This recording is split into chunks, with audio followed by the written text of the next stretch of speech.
이 시간은 계속해서 하나님께서 학개 선지자와 스가랴 선지자에게 계속해서 말씀을 주시면서 성전 공사 계속 진행될 수 있도록 독려하시는 사건을 살펴볼 텐데요.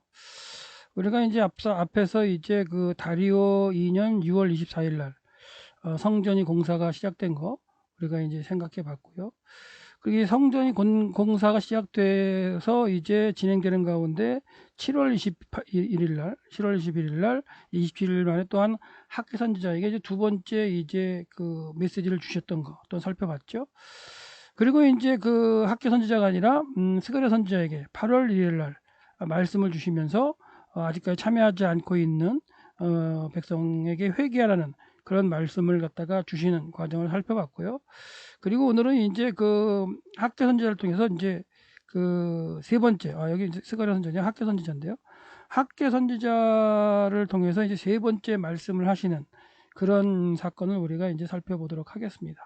그래서 이제 이 9월 다리오 왕 2년 9월 24일이면 이제 성전을 짓기 시작한 게 다리오 왕 2년 6월 24일이었기 때문에 3개월 시작한 지 3개월이 되었을 때 하나님께서 이제 학개 선지자를 통해서 무슨 말씀을 하시는지 한번 살펴보겠는데, 그걸 갖다가 이제 우리가 원력을 가지고 한번 보다 보면, 이게 이제 요 그림 자체가 이제 그 마이모니데스, 그 유대인 학자인 마이모니데스가 연구했던 원력 체계를 가지고 연구한 걸로, 요 왼쪽에 이제 성경력이라는 건 뭐냐면, 성경에 쓰고 있는 원력 체계예요. 그래서 6번째 달부터 지금 이제 7번째 달, 8번, 9번째 달까지의 이 원력 체계를 갖다가 써드린 거고요. 그리고 다리오왕 20년, 6월 1일에 해당하는 6번째 달 1일에 해당하는 때가 서기력으로 보면 주전 520년 9월 27일이다 이렇게 볼 수 있다는 얘기를 하는 거예요. 그러니까 이때 이제 학개 선지자한테 말씀을 주신 거고요. 그 다음에 24일부터 성전을 짓기 시작한 거죠. 그때가 이제 서기력으로 본다면 9월 19일이 아니 그렇죠. 10월 19일이죠. 10월 19일인 걸 알 수가 있고요. 그 다음에 7월 21일 날 하나님께 다시 한번 말씀을 주셨던 거는 15일이죠. 10월 15일이고, 그리고 8번째 달, 8월 달 1일 날 주신 거는 이제 10월 25일. 그 다음에 9번째 달 키슬레버월이죠. 9번째 달 24일 날 하나님께서 이제 학개 선지자를 통해서 세 번째 말씀을 주시는 거는 12월 17일이라고 서기력으로 바꾸면 볼 수 있어요. 그러니까 성경에 나타난 원력 체계, 제 몇 번째 달, 몇 번째 달, 며칠 이런 것들을 서기력으로 바꿔서 계산을 해낼 수가 있다. 이렇게 그 계산을 해내는 거는 우리가 왕의 통치 연대가를 갖다 쓰고 있는 성경 볼 때 왕들의 그 앞에 뒤에 순서를 잘 모르잖아요. 뭐 외우실 분도 있겠지만, 그래서 그런 걸 이제 서기력으로 바꿔주면 훨씬 더 우리가 서기력은 지금도 쓰고 있는 거기 때문에 선후 관계를 좀 정확하게 알 수 있기 때문에 그렇게 쓰고 있다는 걸 이제 생각하시고요. 좀 더 자세하게 공부하실 분들은 제가 나중에 이제 원력 체계에 관련된 거, 분열왕국의 통치한다 이런 걸로 한번 강의했던 걸 올려드릴게요. 그걸 한번 참조하시면 좋겠습니다. 그래서 이제 하나님께서는 이제 그 학개 선지자와 이렇게 이제 통해서 이제 제사장들에게 말씀하고 계시는 이제 과정을 우리가 살펴볼 수 있는데, 하나님께서 이렇게 말씀하시죠. 나 만군의 여호와가 말한다. 나 만군의 여호와가 말한다. 너는 이제 학개 선지자죠. 너는 제사장들에게 율법에 가르친지 어떤지 물어봐라. 그래서 이제 물어보라는 말씀을 갖다가 이제 학개 선지자한테 주셨고, 학개 선지자는 그 하나님께서 말씀하신 내용을 가지고 이제 제사장들이 묻는 거죠. 뭐라고 하나님 말씀하셨냐면, 사람이 옷자락에 거룩한 고기를 쌌다. 그리고 그 옷자락에 만일 떡이나 국이나 포도주나 기름이나 모든 음식물에 닿았다면 그것이 성물이 되겠느냐라고 되어 있어요.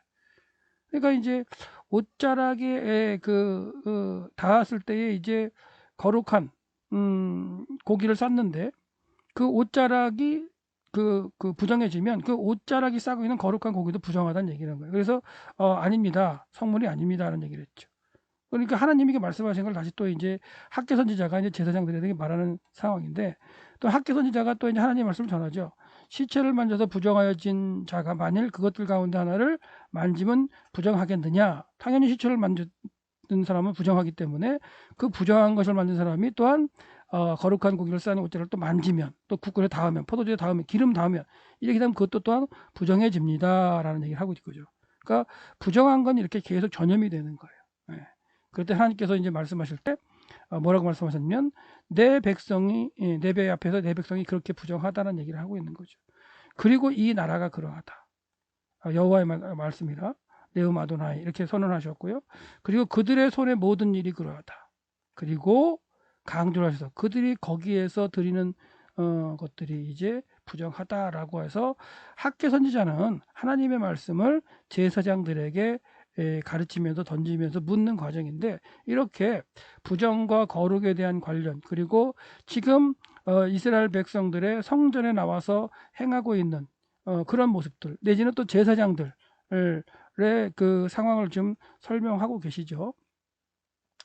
이거는 이제 결과적으로 1차 포로기간에 돌아온 사람들이 성전을 짓다가 중단된 이후에 그들의 삶의 모습이 부정해졌고 잘못되었음을 지적하고 있는 것을 볼 수 있어요. 그래서 그걸 레위기 6장 25절 27절에 나타난 거룩과 부정의 개념, 그러니까 부정한 것에 접촉하면 부정해진다는 거, 그리고 그 부정한 게 나으려면 그 부정해진 걸 나는 과정 가운데 제사를 드리는 그런 과정이 있거든요. 그래서 그런 과정들을 갖다가 레위기 6장 25절에서 26절에 말씀하고 계시는데, 그 말씀대로 이제 질문을 했고 제사장들은 이제 부정한 것에 접촉한 것이 부정해졌다는 그런 말씀을 통해서 이제 깨우치게 되는 거죠. 예. 그러니까 이스라엘 백성 자체 또한 나라 자체가 이제 부정해졌고, 그 부정한 사람들이 결국 짐짓 알면서도 죄를 범하고 있다라는 그런 말씀을 이제 선포하셨어요. 그러는 가운데 하나님이 뭐라고 말씀하시냐면 이 백성이 그렇기 때문에 내 백성이 그러하다, 부정하다는 거예요. 그리고 이 나라가 그러하다, 이 나라가 이제 그렇다는 얘기죠. 그리고 그들의 모든 손들이 이렇게 부정하다는 거예요. 그래서 그 손으로 드리는 것들이 부정하기 때문에 백성들의 삶이 풍요롭지 못했다라고 얘기하고 계시는 거예요. 네. 하나님께서는 제사장들에게 이렇게 뭐 책망하거나 그렇게 그런 말씀은 없지만 백성들의 모습들, 백성들의 손으로 하는 모든 일이 부정했다 이거죠. 그래서 그리고 그들이 드린 제물이 부정했기 때문에 이렇게 된 상태에서 하나님께 드려지는 제물들이 제사장을 통해서 드려지긴 하지만 그런 그들의 삶의 모습들이 결과적으로는 제사를 형식적으로 드리는 과정이 될 수밖에 없었고요. 그리고 율법의 규정대로 지키긴 했지만 그것이 하나님께 제대로 된 제사로 드려진 것은 아니라는 거. 왜? 부정한 상태로 계속해서 드려졌기 때문에. 그래서 하나님께서는 이제 이런 그들의 그 어떤 그 삶의 모습을 정확하게 진단해 주시고, 그리고 이제 말씀하시는 거예요. 그리고 이제 원하건대 너희는 오늘부터 이전 곧 여호와의 그 성전, 여긴 성전입니다. 성전에 돌이 놓여지지 아니었던 때, 지금은 이제 성전 하나님의 집을 짓는 과정 가운데 성전의 기초를 놓는 그런 과정으로 참여해서 지금 세 번째 달을 지나가고 있죠. 세 달째 되는 때이죠. 세 달째를 되는 그때인데 그 오늘부터 9월 24일 오늘부터 성전에 돌이 있기 전 때를 한번 생각해 보라는 얘기예요. 예. 그리고 이제 그때를 너의 마음에 두어라, 명심해라 이런 얘기죠. 그러니까 오늘부터 달라지겠다는 얘기를 하는 거예요. 하나님께서 결과적으로 오늘부터 복을 주실 건데, 오늘부터 주시는 복과, 그리고 3개월 전 이전에 너희들의 마음 가운데 하나님의 일보다는 너희들의 일이 바빠가지고 하나님의 성전에 돌을 놓지 않았던 그때랑 비교해 보라는 거예요. 그러니까 오늘 이후의 삶, 9월 24일 이후의 삶과, 그리고 성전에 돌을 놓지 않으면서 하나님의 일을 하지 않고 자기 일에 바빴을 그 상태의 상황과 비교해 보라는 얘기를 하고 있는 거예요. 그때는 부정했던 때잖아요. 그리고 이제 지금 9월 24일 이후는 회개하고 돌아와서 성전 공사, 하나님의 집을 짓는 공사를 3개월째 하고 있고, 하나님께서는 그 3개월 동안을 이렇게 지켜보신 가운데 이제 오늘부터는 복을 주겠다라고 말씀하고 계시는 거예요. 그러니까 이런 말씀을 생각해 본다면 하나님의 말씀을 깨닫고 회개한 그 즉시 모든 일이 잘 풀리는 게 아니죠. 예. 그죠? 그러니까 회개하고 돌아와서 뭔가 하나님의 일을 갖다 열심히 할 때, 그 열심히 하고 있음에도 내 이전 일이 잘 안 풀릴 수도 있어요. 왜요? 일정한 기간을 하나님께서 보시면서 그들의 마음이 진정 하나님께 돌아와서 열심히 하는 그런 모습을 보일 때, 그러니까 우리 본문으로 본다면 최소한 3개월 정도는 하나님이 지켜보신 거죠. 이렇게 3개월 정도 지켜보신 가운데 하나님 앞에 부정하게 살던 때 그 백성들의 그 너희들의 삶의 모습과 이제 다시 내가 오늘부터 바꾸어 줄 그 삶의 모습을 비교해 봐라. 그전에는 너희들이 20개, 곡식 20개를 갖다가 기대하며 씨를 뿌렸는데 내가 반, 10개밖에 안 줬다는 얘기라는 거예요. 그리고 포도주에서 50을 원했는데 50개, 50만큼의 양을 원했는데 뭐 50, 뭐 드럼이나 뭐 이렇게 그 정도겠죠. 50 항아리를 원했는데 그러면서 포도원을 가꿨지만 내가 20밖에 안 줬다. 결과적으로 그 하나님의 일에 우선하지 않고 자기 일에 바빴을 때 그들이 그렇게 열심히 일하고 삶 가운데 20개를 원했지만 하나님 반밖에 안 주셨고 50개를 원했지만 40%밖에 안 줬던 그들의 너희들의 삶이었는데 지금 오늘 9월 24일 오늘부터는 그런 삶이 아니다. 이제부터는 너희들이 이제 한번 생각해봐. 이게 뭐냐면 9월 24일이면요. 지금 9월 24일이면 이미 씨 뿌리기가 끝난 때예요. 그러니까 9월 20, 7월 22일 그러니까 초막절 마지막 날이 지나면서 하나님이 이른비를 주시고 그 이른비를 주셔서 이제 기경을 하고 씨를 뿌린 상태란 얘기죠. 그때 씨를 뿌릴 때에도 몇 개를 원했어요? 아마도 20개를 원하고 뿌렸을 거예요. 그리고 뿌리고 나서 한 2개월 정도, 뭐 1개월 정도 지난 지금 9월 24일인데 이때에도 지금 계속해서 하나님 성전에 가서 열심히 일을 하고 있기 때문에 20개를 그동안에 원했던 것처럼 20개를 원하고 뿌렸을 때 그전에는 10개만 얻었는데 이제는 하나님께서는 오늘부터는 내가 복을 주어서 20개를 다 얻을 수 있게끔 또는 더 플러스 알파로 하나님이 더 주실 수 있는 그런 상황이 이제 바뀌도록 만들어 주시는 거죠. 그래서 오늘부터 그 이전을 한번 비교해 봐라라고 말씀하고 계시는 거예요. 그래서 하나님께서는 백성들의 삶이 풍요롭지 못하고 궁핍하며 일이 제대로 풀리지 않는 이유가 이제 말씀하셨던 거예요. 왜? 내가 그렇게 만들었다. 그러니까 백성들이 원했던 거에서 50%밖에 안 주시고 40%밖에 안 주셨던 거는 하나님이 곡식을 마르게 하신 거예요. 그 100%를 갖다가 원해서 뿌렸지만 50%밖에 그래도 먹고 살게는 하셔야 되기 때문에 좀 힘들게 먹고 살게끔 하시기 위해서 이제 재앙을 보내시고 깐부기를 보내시고 이랬던 그 하나님의 말씀이고요. 또 우박도 보내셨다는 거죠. 그래서 그렇게 16년 정도, 15년, 16년을 행해왔지만 백성들은 깨닫지 못했고 하나님께 돌아가지 않았었다. 그런 말씀하는 거고요. 근데 이제는 너희들이 6월 1일부터 말씀을 학개선지를 통해 주셨던 그 말씀을 깨닫고 6월 24일부터 성전을 짓기 시작했고, 그렇죠? 기초를 놓기 시작했고, 지금 3개월이 지난 9월 24일인 오늘 내가 이제 오늘부터 너희들에게 복을 주겠다라고 지금 말씀하시는 거예요. 그래서 오늘부터 성전지대에 쌌던 날 생각해보라 이걸 갖다가 뭐 다른 번역 성경에는 좀 약간 다르게 번역하는 경우도 있는데 아까 앞에서 말씀드린 대로 오늘은 9월 24일이고요. 이전을 기억하라는 건 뭐냐면 성전을 지대를 쌌던 날 그달 이전을 기억하라는 얘기를 하시는 거예요. 그래서 그 힘들고 어렵게 다시 그 회개하고 성전을 쌓기 시작한 그날 이전의 너희들의 삶과 오늘 이후의 삶을 좀 비교해 봐라. 그런 말씀으로 이제 보면 되겠습니다. 요 내용들은 이제 그 번역 성경에 따라 좀 다르게 번역하는 것도 있다는 거. 그래서 오늘은 이제 9월 24일로 보시면 되겠고 말씀하신 대로 그 성전을 다시 공사하기 시작한 6월 24일 이전 그때의 힘들고 어려웠을 때의 삶이랑 비교해 봐라라고 하는 그 말씀으로 우리가 이해를 하시면 되겠고요. 백성들은 이제 하나님의 집 건축이 중단된 후 하나님 앞에 부정했고요. 그렇기 때문에 하나님께서는 그들의 곡식이 마르게 하고는 재앙과 이제 깐부기 재앙을 통해서 50%, 40%밖에 얻지 못하게 하셨고, 그게 이제 하나님의 징계였죠. 우박 내리셔 징계하셨고, 그리고 깨닫지 못하게 돌아오지 못했던 그런 삶의 때하고 오늘 9월 24일 이후하고 이제 비교해 봐라 그런 말씀인데 오늘부터는 내가 복을 주리라고 말씀하시는 거예요.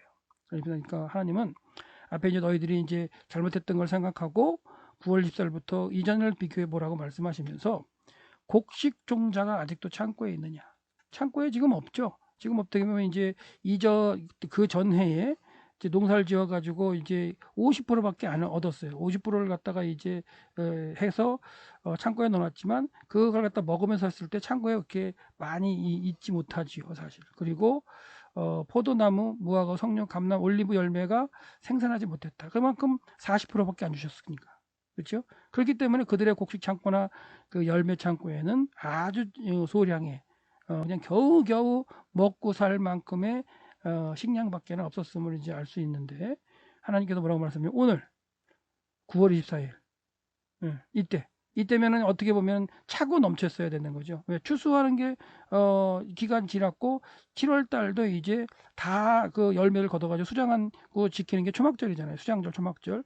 그래서 그 수장절을 지킨 지 한 뭐 2달밖에 안 됐기 때문에 걷어들인 이런 곡식이나 이런 것들이 좀 창고에 그 차고 넘쳐야 되는데 그 차고 넘치지 못하는 그런 과정이란 얘기죠. 그렇게 이제 그런 상황에서 이제 하나님께서 50%, 40%밖에 주지 않으셨기 때문에 창고에 넉넉하게 이제 있지 못하는 그런 상황이 된 거죠. 그래서 백성들의 창고는 이제 비었고 힘든 상황입니다. 근데 이제 회개하고 이제 열심히 공사하고 3개월째, 90일째 성전을 공사하고 있는 과정 가운데 하나님께서 백성에게 위로의 말씀을 하시는데 뭐라고 말씀하세요?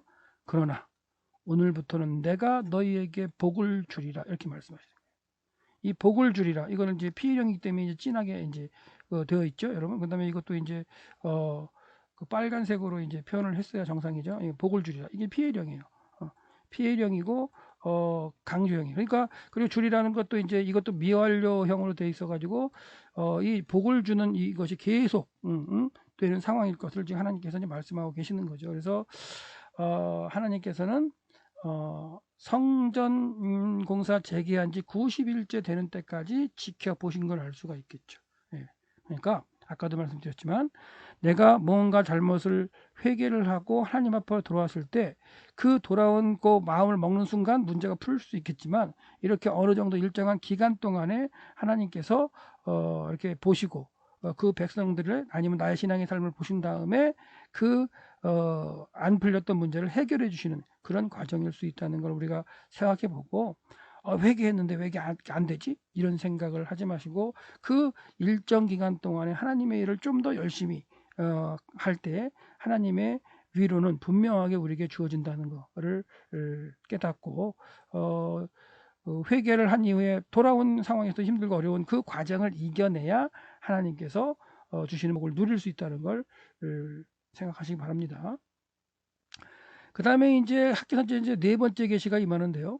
이것도 9월 24일 날 임하는 거예요. 같은 날. 앞에서 주셨던 9월 24일 날 백성들에게 이제 말씀하시는 형태로 계시가 임해 있고요. 그다음에 학기선제에게 통해서 이제 이번에는 스룹바벨에게 총독이었던 스룹바벨에게 전하라는 메시지로 네 번째 학기선제에 이제 그 메시지가 임하죠. 그래서 이제 학기선제가 네 번째 계시가 임하는데 이거는 이제 미래의 일에 대해서 이제 알려주시는 거예요. 그래서 학기선지자를 통해서 스룹바벨에게 뭐라고 말씀하시는지를 살펴보는데 너는 학기선지자죠. 유다 총독 스룹바벨에게 말해라 하고 명령형으로 지금 말씀하고 계세요. 이때 이제 하나님께 말씀하실 때 내가 하늘과 땅을 진동시킬 것이다 라고 이게 말씀하시는데 히브리어 문장을 보면 이 내가가 내가의 그 아니인 1인칭 대명사가 쓰였어요. 히브리어 문장은 이 1인칭 대명사 아니를 쓰지 않고도 이 수로 자체에 그 1인칭 그 접두어를 붙여가지고 표현하는 방법이 있어요. 근데 그렇게 표현하지 않고 이 내가에 해당하는 1인칭 대명사인 아니를 썼다는 거는 이거는 강조입니다. 강조. 그래서 내가라고 하나님이 강조하고 계시는 거예요. 내가 하늘과 땅을 진동시킬 것이다라고. 근데 이제 이 번역을 우리말 성경으로 보면 이 내가가 강조되었는지 안 되는지 몰라요. 그래서 이제 제가 이제 1인칭 대명 썼다고 얘기를 말씀드린 거고, 여기 이제 여러분에게 그렇게 진하게 되어 있죠. 이것도 원래 이제 빨간색으로 제가 이제 강의할 때는 이제 빨간색으로 이제 표현을 했어야 되겠죠. 이제 여기가 강조니까 이런 식으로 해서 강조가 돼서 하나님께서 당신을 내가라고 강조하고 계신다는 거. 그렇게 이제 말씀하시는 거는 하나님께서 천지를 진동하게 하시는 주체이심을 강조하고 말씀하시는 거예요. 그래서 스룹바벨을 임명한 유다 총독 임명한 것은 페르시아의 고레스이겠지만 하늘과 땅을 진동시키시는 만군의 하나님 여호와께서 고레스에게 그렇게 시키신 거고, 그리고 지금 스룹바벨에게 지금 말씀을 하고 계시니까 그걸 깨닫고 아주 그냥 너는 통치를 열심히 해라라고 말씀하는 과정이죠. 그리고 스룹바벨은 이제 결과적으로 우주를 통치하시는 분이 여호와 하나님이심을 명심하고 지금 아직까지도 다트네하고 스달보스네가 다리오 왕에게 편지를 보냈던 그 편지를 통해서 고레스 칙령이 발견되어서 다리오 칙령 오기 전일 상황일 가능성이 커요. 그래서 오늘부터 복을 내리겠다라는 그런 말씀 가운데 아마도 이 시기 어간에 다리오가 칙령을 발견하고 고레 칙령을 발견해서 그 칙령의 근거에서 다시 다리오가 칙령을 써서 다테네와 스텔보스에게 보내면서 하나님의 집에 관련된 모든 재정을 강서편의 그 세금으로부터 다 충당시켜라. 그런 어떤 칙령이 내리는 시기일 가능성이 크죠. 그래야 이제 어떻게 보면은 하나님께서 이스라엘 백성, 성전을 지려고 이제 참여하고 있는 백성들에게 오늘부터 복을 주시겠다는 그런 말씀이랑 맥락이 맞고요. 그리고 이제 다리오의 칙령을 통해서 이제 이 하나님의 집을 짓는 과정이 아주 그냥 그 일사천리로 진행되어야 할 상황이기 때문에 스룹바벨에게 이제 힘을 주시는 말씀을 하는 그런 하나님의 명령일 수도 있는 거죠. 그래서 이제는 하늘과 땅을 진동시키실 그런 어떤 만군의 하나님, 그러니까 칙령은 다시 다리오가 내리겠지만 그 다리오도 움직이시는, 뒤에 움직이시는 만군의 하나님, 그 하나님께서 지금 스룹바벨 너에게 지금 말씀을 한다라는 걸 이제 강조한다고 볼 수 있어요. 그렇게 선언하신 후에 이제 와우 계속법이 이제 4개가 계속해서 그러니까 진행되는데, 그리고 내가 열국의 보좌를 엎을 것이다. 그러니까 열국, 그러니까 이방의 어떤 그 나라들을 갖다 보좌를 엎을 것이다. 이렇게 하죠. 그리고 또 내가 열방의 세력을 멸할 것이다. 하나님이 하시겠다는 얘기죠. 히피령이에요. 하나님이 하시겠다는 어떤 사역에 강조를 하고 있는 거예요. 내가 병거들과 탄자를 엎드려 드릴 것이다. 그리고 말과 탄자 각각 그 동물의 칼에 엎드려 질 것이다. 이렇게 해서 이 네 문장이 와우 계속법 완료로 하나님께서 앞으로 하실 일들을 계속해서 이렇게 나열하시면서 보여주시고 계시는 거예요. 그러니까 스룹바벨아 너 두려워하지 마라. 내가 이제 열국을 다스리고 열국을 무너뜨리고 그리고 이제 내가 할 일을 지금 진행시키고 너를 통해서 하겠다라고 지금 학교 선지를 통해서 말씀하고 계신다고 보시면 되겠죠. 그래서 하나님께서는 그날에 만군의 여호와의 말이니라 나의 종 스알디엘의 아들 스룹바벨아 내가 너를 취할 것이다. 이렇게 이제 말씀하고 계시는 거예요. 그러니까 앞으로 네가 이제 잘 그 감당해서 하나님의 집을 짓는 일에 하라. 그리고 내가 너를 취할 것이다. 네음 아도나이 여호와의 말씀이다. 이렇게 말씀을 하시면서 그리고 내가 너를 인장으로 만들 것이다. 이 인장으로 만든다는 게 어떻게 보면 이제 통치자, 왕, 뭐 이런 사람으로 만들 것이라는 얘기겠죠. 왜냐하면 내가 너를 선택했기 때문이다. 만군의 여호와의 말입니다. 여기서도 이제 우리가 앞에서 이제 스룹바벨을 우리가 살펴볼 때 알아봤지만 스룹바벨은 혈통적으로 스알디엘의 아들의 직접적인 아들은 아니었죠. 그렇죠? 예. 그 설명 한번 드렸어요. 그러니까 그런 부분에서도 이제 스룹바벨의 정통성 문제, 그러니까 그 어떤 혈통적으로 다윗의 후손을 이어가는 스알디엘의 이 적통 아들이죠. 그러니까 이 스알디엘의 그 혈통적인 아들로서 이렇게 총독으로 임명된 게 아니고 그 스알디엘에게 이제 적자인 아들, 그러니까 아들이 없었기 때문에 이렇게 와서 이제 그 계통을 잇는 혈통을 잇는 사람으로 이렇게 연결되었기 때문에 스룹바벨이 아마 이런 부분에서 고민이 있었을지는 모르는 것 같아요. 있을 수도 있었겠지만 하나님께서는 너 강해져라. 내가 너를 택했다. 너를 통해서 이루겠다. 이렇게 말씀하고 계신다는 거. 그래서 스룹바벨이 다윗의 후손으로서 여자의 후손이 될 것이라는 거예요. 그러니까 아까도 얘기했지만 스알디엘의 혈통적인 아들은 아니지만 그렇게 삼아졌기 때문에 내가 이제 여자의 후손이 될 것이며 인장을 하나님께서 인정하시는 남유다의 혈통적으로 이어가는 과정에 여호야긴의 후손으로 내가 삼겠다라고 하시는 그런 말씀이겠죠. 그래서 스룹바벨의 이제 혈통 문제에 대해서는 앞에서 이제 그 스알디엘 세스바살과 스룹바벨 그 스알디엘의 관계를 설명했던 파트가 있으니까 그쪽에서 한번 살펴보시고, 결과적으로 하나님께서는 이제 여호야긴 마지막 왕이죠. 그러니까 하나님께서 그 남유다의 마지막 왕 시드기야가 있었지만 그건 이제 바벨 왕이 이제 세운 거고, 하나님께서 여호야긴을 바벨론으로 보내시면서 함께 바벨론을 가셨고, 거기서 이제 여호야긴이 바벨론의 포로로 잡혀서 살아가게 했지만 37년 후에 그 바벨론에서 다시 회복시키셨잖아요. 그 회복시켰어요. 그래서 회복시키셔가지고 했던 그 인장, 주권, 그거를 갖다가 그 스알디엘을 통해서 이제 그 뒤로 흘러갈 텐데, 그 스알디엘의 아들이 된 스룹바벨에게 지금 주어졌다는 것을 지금 말씀하고 계시고, 스룹바벨을 통해서 하나님의 언약 공동체를 다스리는 통찰자로 삼으셨다. 그러니까 네가 열심히 해라, 이런 말씀으로 지금 하고 계신다는 거. 그리고 이제 하나님께서 말씀하시는 가운데 앞에도 한번 설명했지만, 이 미완료를 쓴다는 건, 그러니까 와우 계속 볼 계속 쓰다가 미완료를 쓴다는 건 주어를 강조하는 거라 그랬잖아요. 주어를 좀 들여다보게 한다 그랬는데, 거기서 이제 나 만군의 여호와가 말하노라를 갖다 이제 강조하는 그런 모습이라는 얘기를 해드리는 거고요. 그리고 그날에라는 부사를 갖다 강조하고 있다는 거. 그 정도로 해서 하나님께서, 만군의 여호와 하나님께서 스룹바벨을 취하셔서 지금 일하고 계심과 그 과정 가운데 이제 깨달아야 될 것을 지금 말씀하고 계시는 것을 볼 수 있습니다. 결과적으로는 이게 역사 속에서 하나님의 말씀이 이루어졌죠. 그래서 나의 종으로 표현된 아버지 나의 종으로 표현된 스룹바벨이 하나님의 구속사를 통해서 이제 스알디엘의 아들 스룹바벨로 나와서 마태가 기록하고 있는 그 마태복음 1장에 보면 예수 그리스도에 오시는 여자의 후손이 오시는 그 족보에 올라가 있는 걸 정확히 알 수 있죠. 그래서 스알디엘의 아들 나의 종 스룹바벨이라고 하나님께서 이제 말씀하신 그 말씀이 마태복음에 이제 등장하는 그런 어떤 계통을 우리가 이미 살펴봤죠. 예.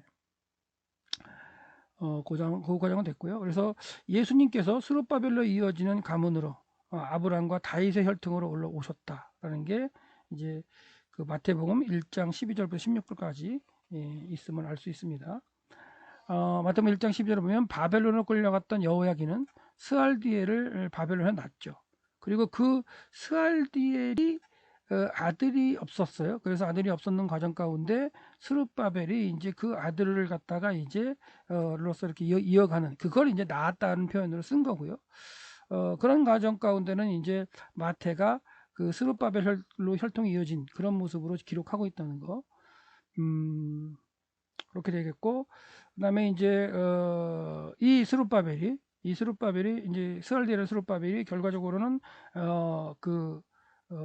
바벨에서 태어나고 거기서 자랐겠죠. 하지만 거기서 자란 가운데 그 유대 땅으로 돌아와서 백성들의 지도자가 되어서 하나님의 일을 감당하면서 지금 하나님의 집을 지어가는 과정이 되고 있다는 거.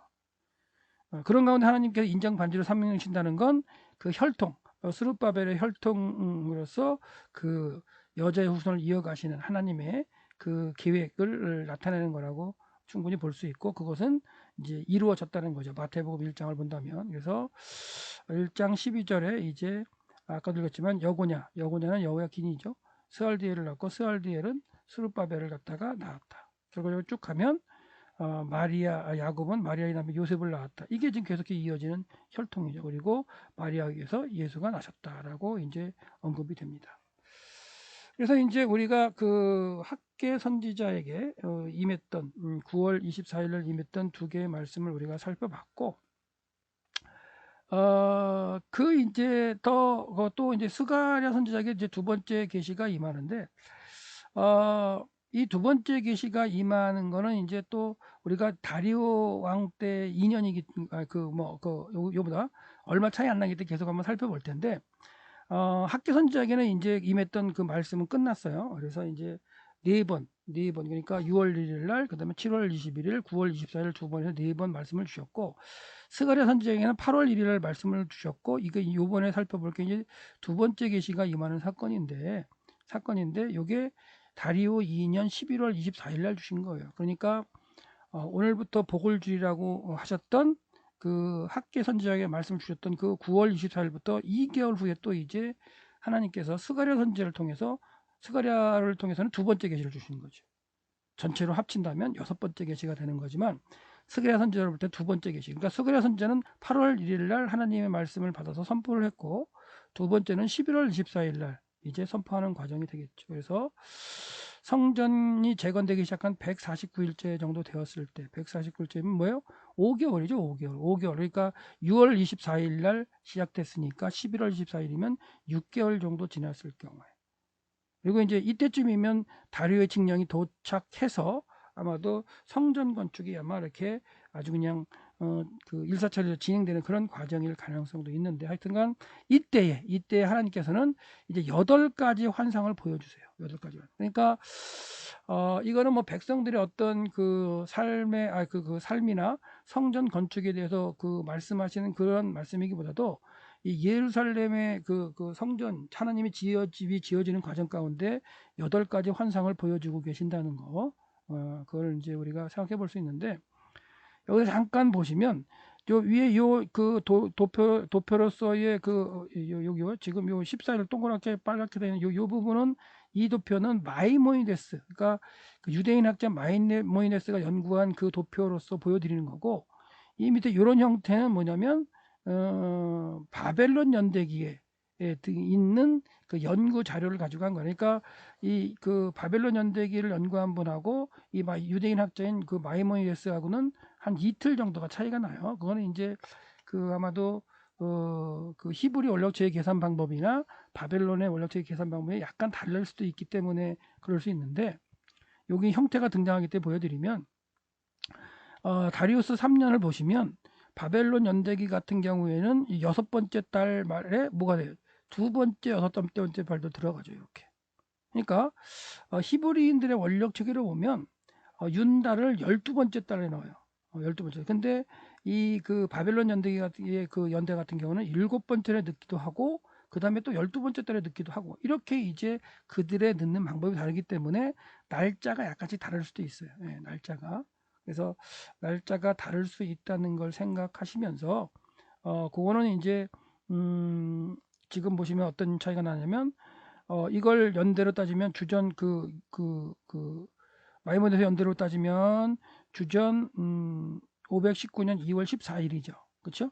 근데 이제 그 바벨론 연대기로 하면은 1월 23일에 해당하죠. 이거는 왜냐면 이런 형태가 이제 차이가 나기 때문에 어떤 경우에는 이틀 차이가 나는 경우도 있고 그다음에 이게 또 1년 지나면은 또 이렇게 윤년이 사라지기 때문에 또 얼마 차이가 안 나는 그렇게 보여지는 경우도 있습니다. 그래서 어떤 학자들의 그 연대를 쫓아가느냐 이것도 이제 고민해 봐야 되겠죠. 그래서 어떤 게 맞다 이렇게 결론 낼 수는 없고 두 가지 형태를 다 생각하면서 어떤 걸 절대적으로 막 이렇게 맞다고 하면서 쫓아갈 수가 없거든요. 그렇기 때문에 연대 문제에서는 이렇게 좀 약간 열린 사고를 가지고 쫓아가시는 게 좋습니다. 그래서 이제 스가랴 선지자가 그 8가지 환상을 보게 되는데 그 8가지 환상을 다 설명드릴 수는 없고 첫 번째 이제 붉은 말을 타고 골짜기 속 화석류 사이에 선 사람의 환상을 봅니다. 이거에 대해서도 쭉 설명드린 게 있어요. 이게 이제 그 스가랴 1장 8절 17절까지 첫 번째 환상에 대해서 쭉 설명드리는 것도 있는데 우리가 이 그 본문 설명 자체는 좀 빼고 가도록 하겠습니다. 그래서 기본적으로 이제 우리가 에스라 느헤미야서를 중심으로 했고 학계 스가랴도 보긴 하지만 스가랴서에 나타나는 이런 어떤 환상이나 예언 부분 같은 거는 우리가 이제 또 본문을 들어가서 전문적으로 연구를 할 때 그때 한번 살펴보기로 하고 어떠한 그 환상이 있었는가만 잠깐 보시겠어요. 그래서 두 번째로 네 뿔과 네 명의 장인의 환상. 그다음에 이제 청량줄을 손에 잡은 사람의 환상. 그다음에 여호와 앞에 선 대제사장 여호수아와 그 우편에 서서 그를 참수하는 사탄에 대한 환상. 그리고 순금등대와 두 올리나무의 환상. 그리고 날아가는 두루마리에 대한 환상. 그 에바 가운데 앉아 있는 한 여인의 환상. 그리고 두 놋산 사이에서 나온 네 병거에 대한 환상, 이런 것들이 이제 하나님의 집을 세워가는 그런 과정 가운데에 이렇게 일어나는 일들의 환상을 딱 보여주시는 거죠. 그래서 이런 그 환상을 어떻게 이제 그 해석하느냐의 문제는 우리가 이제 오늘 이번 학기의 강의 시간에서는 살펴보지 않고, 나중에 이제 뭐 이 그 스가랴 본문을 가지고 다시 그 한 학기 동안 뭐 연구하고 한다면 그때의 이 자세하게 본문을 내용을 살펴보도록 하겠습니다. 그래서 오늘은 학계 선지자하고 스가랴 선지자에게 임했던 그 말씀에 대한 그 정리를 좀 해드렸는데, 잠깐 여기서 이제 그 전체적인 어떤 걸 갖다가 기억나는 대로 한번 정리를 한번 해보면, 그 연대별로 한번 정리를 해볼게요.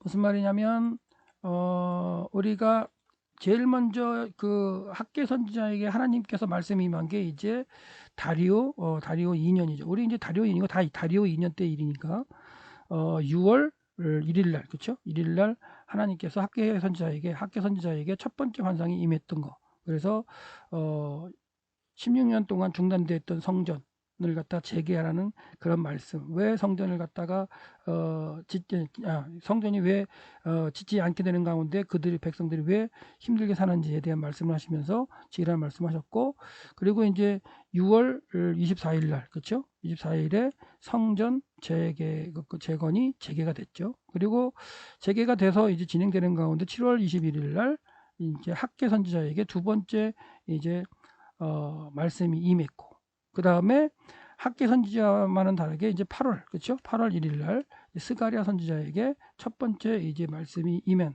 그런 말씀이 되겠고요. 그 다음에 이제 3개월이 되어가는 9월 24일 날, 그렇죠? 학계 선지자에게 세 번째, 네 번째, 그렇죠? 그 말씀이 임했고, 그 다음 이제 5개월째 되는 11월 24일 날 그 스가랴 선지자에게 이제 두 번째 환상이 임했고, 나중에 가면은 이제 다리오 그 4년째 되는 해 이제 그 성전 공사가 한 2년 반 정도 진행됐을 때에 스가랴에게 환상이 더 한번 보여집니다.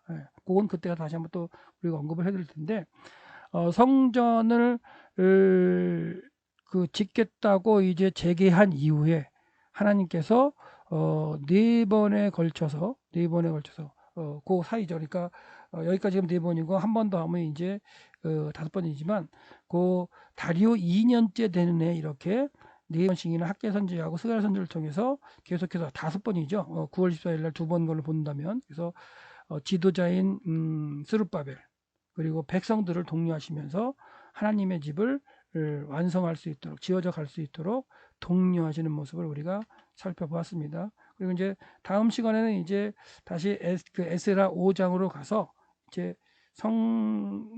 하나님의 집 그 성전의 기초와 성전이 어떻게 지어져 갔는가를 이제 역사서인 에스라 5장을 가서 살펴보도록 하겠습니다.